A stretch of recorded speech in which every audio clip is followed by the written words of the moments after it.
उत्तराखंड को बने हुए 20 साल हो चुके हैं और 21वें वर्ष में उत्तराखंड पहुंच चुका है। हम आपको अलग अलग लोगों से बातचीत दिखा रहे हैं समय साक्ष्य के जरिए कि उत्तराखंड बनने के बाद कितना विकास हुआ, कितना परिवर्तन आया या फिर कितना परिवर्तन होना चाहिए था, कितना नहीं हुआ। इन सब चीज़ों पे हम आपको अलग अलग लोगों से बातचीत करते हुए दिखा रहे हैं। आज मेरे साथ एक और मेहमान मौजूद हैं और राजीव नयन बहुगुणा, कई सालों का इनका पत्रकारिता में जो है एक अध्याय कहें तो ये ताज्जुब नहीं होगा। कई सालों तक इन्होंने कई अलग अलग संस्थानों में काम किया है। 12 साल नवभारत टाइम्स में इन्होंने काम किया है। उसके बाद इन्होंने अलग अलग जगहों पर इन्होंने अपनी सेवाएं दी हैं।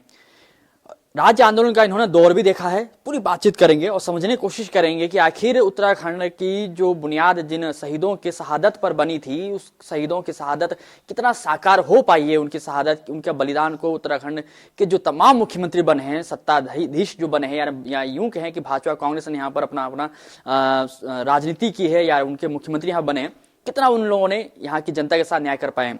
सर, आपने पूरा दौर देखा है, राजनीति का पूरा दौर देखा है, पत्रकारिता में आपने बहुत समय तक आपने अपना समय दिया है। अब अगर हम बात करें उत्तराखंड के लिहाज से, परिप्रेक्ष्य में अगर हम बात कर रहे हैं चूंकि, तो किस तरीके से आप देखते हैं पिछले 20 सालों में? देखिए, राज्य तो बन गया, लेकिन मैं इसे मानता हूँ कि राज्य बनने की ज़्यादातर औपचारिकता ही पूरी हुई है और जो राज्य का सरकारी सिस्टम होता है वो डेवलप हुआ है। निस्संदेह यहाँ राज्य बनने के बाद कुछ सड़कें बनी हैं, छोटी प्रशासनिक इकाइयाँ बनी हैं, और मैं ये भी नहीं कहूँगा कि राज्य बनने से कोई फ़ायदा ही नहीं हुआ है, लेकिन जो वांछित लाभ यहाँ के दूरस्थ क्षेत्र के लोगों को मिलना चाहिए था वो नहीं मिल पाया। और राज्य बनने से जो कुछ नकारात्मक पहलू हैं उस पर भी लोगों का ध्यान अभी तक या तो गया नहीं है या गया है तो उस पहलू की उपेक्षा की गई है।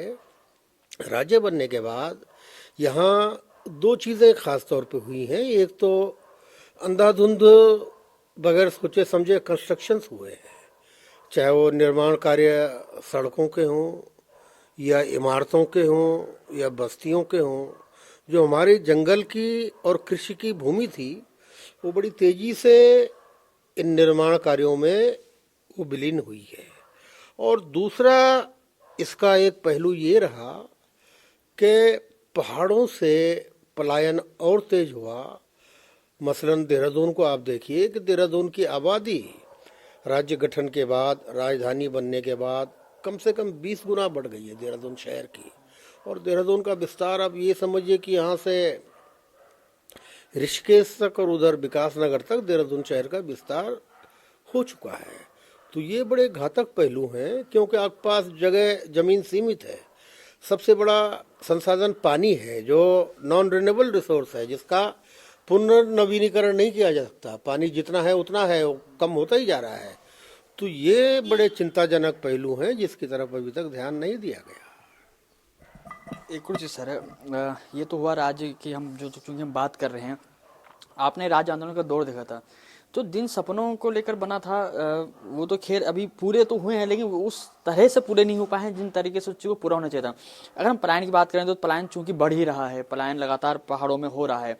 दूसरी चीज, राजधानी को लेकर क्या लगता है कि सरकारों के अंदर ये एक इच्छा शक्ति नहीं थी?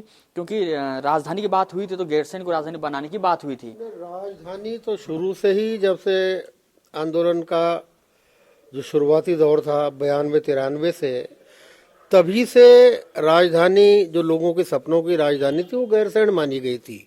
और उससे भी पहले जो हमारे वीर चंद्र सिंह गढ़वाली हुए, तो उन्होंने नेहरू जी के समय पे गैरसैंण को विकसित करने की बात कही थी, क्योंकि प्राकृतिक छटा की दृष्टि से या जल संसाधन की दृष्टि से वो हर तरह से एक उपयुक्त जगह थी। लेकिन गैरसैंण को जो सत्ता में यहाँ दो पार्टियां रही बारी बारी, कांग्रेस और भारतीय जनता पार्टी, वो दोनों गैरसैंण के मसले को टालती रही हैं।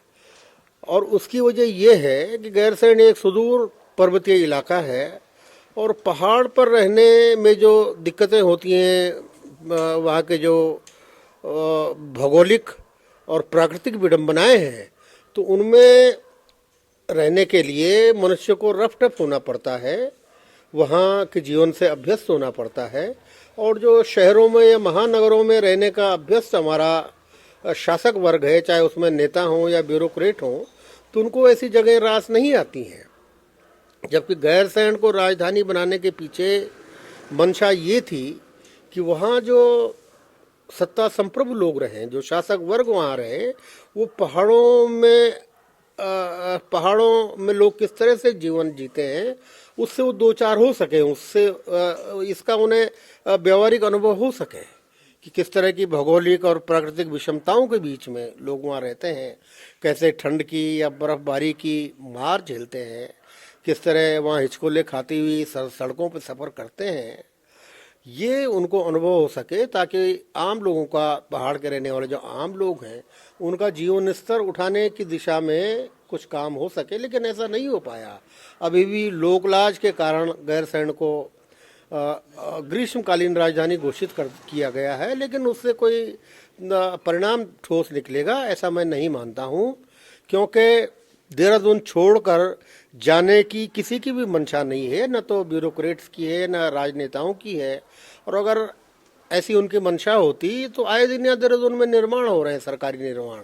देहरादून में विधानसभा के लिए जगह चिन्हित जो की गई थी रायपुर के पास, तो उसे स्थगित किया जाना चाहिए था। जब आप गैरसैंण को राजधानी मान चुके हैं, ग्रीष्मकालीन ही सही, और बाकी समय के लिए आपके पास यहाँ विधानसभा भवन है, तो आपको नए उसकी ज़रूरत ही नहीं थी निर्माण की। लेकिन चूंकि सभी राजनीतिक दलों की मंशा में खोट है, इसलिए गैरसैंण कभी राजधानी बन पाएगा ऐसा मुझे नहीं लगता। और अगर कभी बनेगा तो तभी बनेगा कि जब जैसे राज्य निर्माण के लिए एक विराट आंदोलन चला था, उसी स्तर का कोई जन आंदोलन खड़ा हो, तो तब जाके हो सकता है कि गैरसैंण कभी राजधानी बने। जिस तरीके से सर हम अगर उत्तराखंड की बात करें तो शायद अगर मैं ठीक तरह से याद करूं तो उत्तराखंड ऐसा पहला राज्य है जहां पर इतने सारे मुख्यमंत्री रहे हैं। भाजपा सरकार की सरकारें रही हैं, चाहे भाजपा की हम बात करें तो वहां से भी कई मुख्यमंत्री आए बदले, चाहे हम खंडूरी जी के काल देखें या निशंक जी का काल देखें। इतने सारे मुख्यमंत्री होने के बावजूद या इतने सारे मुख्यमंत्री बने हैं यहाँ पर या रहे हैं, नुकसान हुआ या फायदा हुआ इससे? अब छोटे राज्यों में तो ये दिक्कत होती है कि वहाँ सत्ता परिवर्तन जल्दी जल्दी होता रहता है, कम विधायक होते हैं, और मुख्यमंत्री ज़्यादा बदलने से मेरे ख्याल से तो नुकसान ही होता है। क्योंकि आखिर में जो लोग राजनीति में हैं और पावर पॉलिटिक्स कर रहे हैं, सत्ता की राजनीति कर रहे हैं, तो उनमें सत्ता की ललक होती है।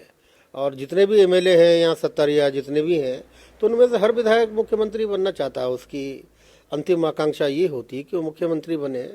तो मुख्यमंत्री बनने से या बार बार बदलने से कोई राज्य को फायदा नहीं होता है, बल्कि उससे एक तरह का नुकसान ही है। अस्थिरता बढ़ती है, उनके जो साथ में उनकी टीम होती है वो घटती बढ़ती रहती है। तो मुख्यमंत्री बार बार बदलना मेरी दृष्टि में कोई अच्छी स्थिति राज्य के लिए नहीं है।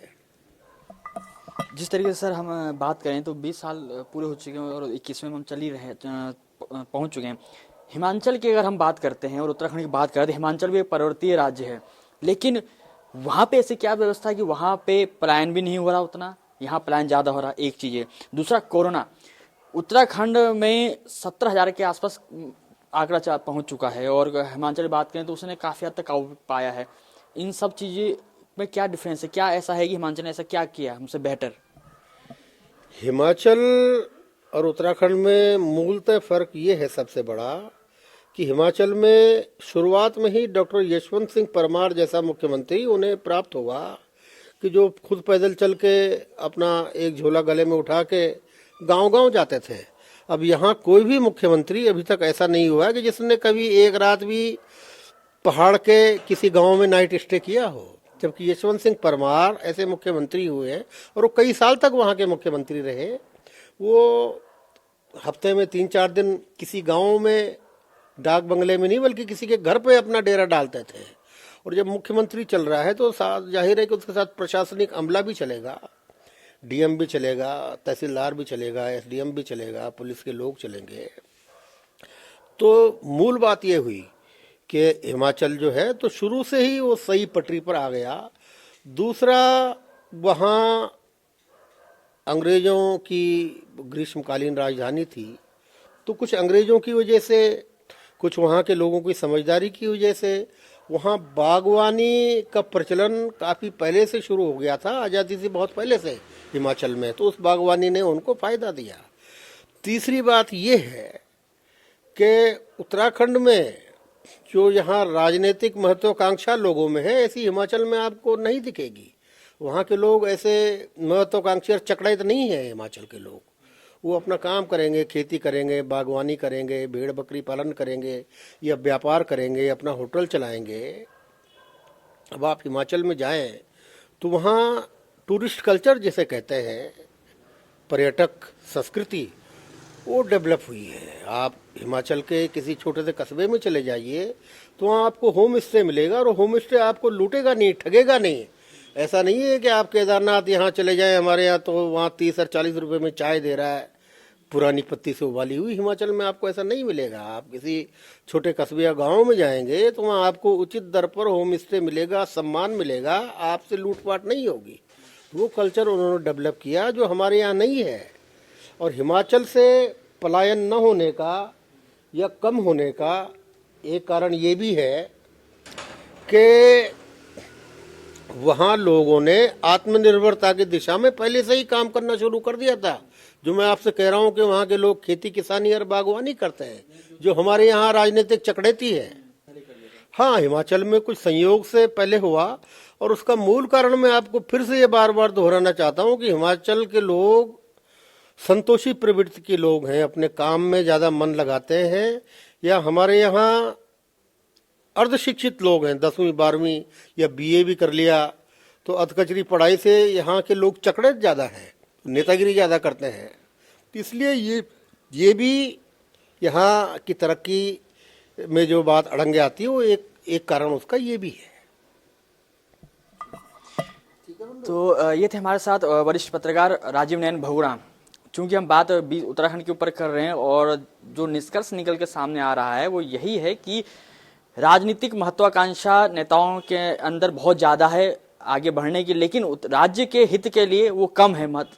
यानी राज्य के हित के लिए जो बेटर काम होना चाहिए वो नेताओं के अंदर कम देखने को मिली, और उसी का नतीजा है कि ग्रीष्मकालीन राजधानी गैरसैंण जरूर बन चुकी है, लेकिन राज्य आंदोलनकारी जिनके बदौलत शहादत की बदौलत उत्तराखंड बना है, उनका सपना यह था कि अपना राज्य होगा तो अपने राज्य में हम अच्छी नौकरी, अच्छी शिक्षा, अच्छा चिकित्सा, ये सब चीज़ें, बेहतर रोजगार, ये सब हासिल कर सकेंगे और अपनी राजधानी गैरसैंण होगी।